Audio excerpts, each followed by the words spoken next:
ये जो हम लोग सुबह एडिट कॉल में भी डिस्कस कर रहे थे कि जब बड़े दिग्गज कंपोनेंट चलेंगे नहीं तो निफ्टी को कैसे कोई डायरेक्शन मिलेगा, और ये काफ़ी टाइम लास्ट भी कर सकता है। कल देखिए रिलायंस की मीटिंग में कुछ भी नहीं आया, उसने पूरी इंडेक्स को दबाव बना दिया। आपने कैसे देखा उसको? देखिए, जुलाई के महीने में हैवी वेट्स को बहुत लंबी बहुत ट्रिगर्स मिले थे। एल&टी का बैकबैक आया था, रिलायंस में जियो फाइनेंशियल की लिस्टिंग हुई थी, आईटीसी का डीमर्जर आया था, और एक और था टाटा मोटर के अंदर डीवीआर का बैकबैक। तो अगर आप देखिए तो जुलाई के अंदर भरपूर निवेशकों को सरप्राइज पे सरप्राइज मिले।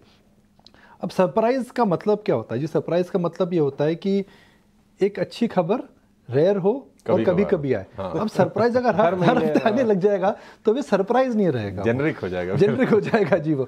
तो क्या होता है कि क्योंकि क्रिकेट वर्ल्ड कप चालू होने वाला, तो मैं भी सोच रहा हूँ क्रिकेट टर्मिनोलॉजी में बात करें तो एक मिडन ओवर होता है। हालांकि वनडे मैचेस में मिडन ओवर नहीं होता, टेस्ट मैचेस में मिडन ओवर होते थे। तो मेरे हिसाब से इस समय जो मार्केट का फेज चल रहा है एक मिडन ओवर वाला फेज चल रहा है। अब मिडन ओवर के अंदर आपको टिके रहना पड़ता है, मगर मिडन ओवर के अंदर जहाँ पर बॉलर बड़ी अच्छी लाइन और लेंथ कर रहा है तो आपको टिके रहना पड़ता है। तो इस समय मार्केट में वह फेज है जहाँ अगर आप लॉन्ग टर्म इन्वेस्टर है तो आपको टिके रहना पड़ेगा। अब जहाँ पर आपने निफ्टी की बात करी तो देखिए जाहिर सी बात है कि निफ्टी गिर नहीं रहा है ज़्यादा और बढ़ नहीं रहा है ज़्यादा। तो जब गिरता नहीं है, जब बढ़ता नहीं है, तो मार्केट एक रेंज में आ जाता है। और रेंज के अंदर अब हम एक बड़ी रेंज की बात कर सकते हैं, डायरेक्शन के हम छोटी रेंज की बात कर सकते हैं। छोटी रेंज के अंदर 9,000, 19,300, 19,600 उसके अंदर निफ्टी घूम रहा है। मगर जो बड़ा ट्रेंड है, बड़ा ट्रेंड इस समय ये है कि निफ्टी रेंज में है, ज़्यादा गिरावट नहीं है, और small and mid cap stocks के अंदर T20 का गेम चल रहा है। बढ़िया, ठीक है। तो ये बड़े जो दिग्गज है जिनसे हम दिशा की उम्मीद करते हैं, कल रिलायंस की एजीएम पर नजर थी, कमेंट्स आपको लगते हैं निकुंज के जो बाजार उम्मीद करके चल रहा था उसके मुताबिक आए हैं या फिर थोड़े से कम आए हैं? क्योंकि अगर हम जियो फाइबर को छोड़ दें, रिटेल के एक दो तीन छोटे छोटे कमेंट्स थे, क्योंकि स्टॉक नीचे बंद हुआ है, तो यहाँ से स्ट्रेटजी अब किस तरह से बनानी चाहिए? देखिए, जो पेप्सी का ऐड था कि दिल मांगे मोर, और रिलायंस के एजीएम के पहले वही हमेशा होता है कि हमें हमेशा लगता है कि एजीएम के अंदर ऐसा कुछ बड़ा आएगा जो कि सरप्राइज रहेगा। तो मैं लाइन बोलूँगा, the surprise from the AGM was that there was no surprise.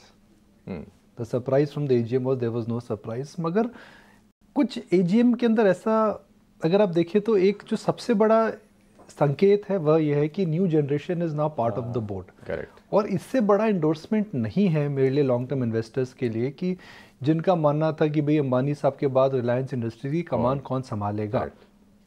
Nita Ambani जी ने स्टेप डाउन करा है, नई जनरेशन, तीनों siblings are now part of the boards now, respective boards. So for me that is the biggest endorsement from a long term standpoint.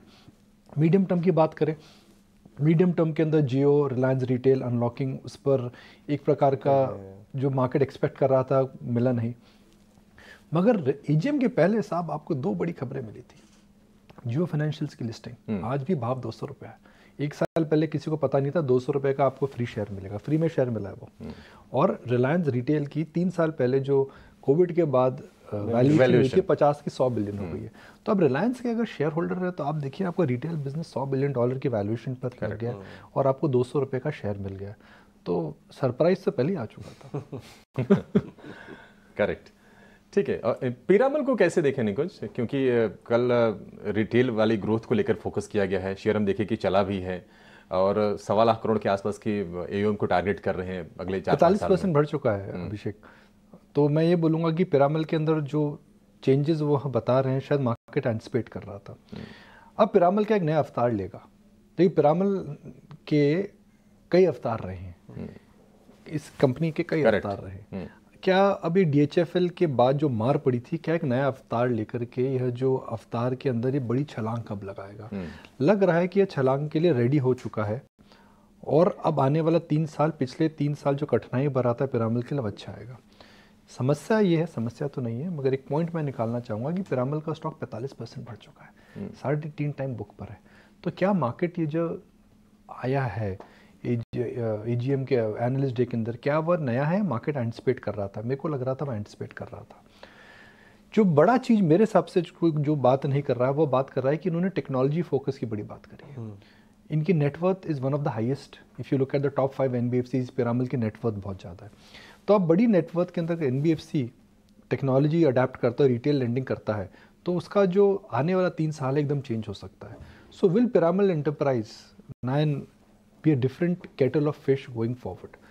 And now they also have a lot of cash on their balance sheet which has come after the stake sale of Shriram Finance. 10,000 crore के आसपास आया था जी. तो अब वो यहाँ buyback करा उन्होंने. तो क्या यह कंपनी इन चेंजेस को अडॉप्ट कर पाएगी तो हम आने वाला 3 साल पिरामल का एक बेहतरीन देख सकते हैं. इनफैक्ट पिछली बार हमसे बात करते वक्त भी उन्होंने M&A पे काफी जोर दिया था अभिषेक, और कल भी इस पूरी बातचीत में M&A वर्ड का इस्तेमाल काफी हुआ. तो नजर इस पे रही M&A होता क्या है. टिपिकली 6 से 8 हज़ार करोड़ वाली लिस्टेड कंपनीज, जहाँ पे पिरामल जैसी कंपनी अपनी शेयर को एक करेंसी की तरह यूज करके अच्छी डील निकाल सके, तो बायआउट कैंडिडेट्स पर नजर जरूर रहेगी. बहुत बहुत शुक्रिया निकुंज. चलिए आगे बढ़ते हैं और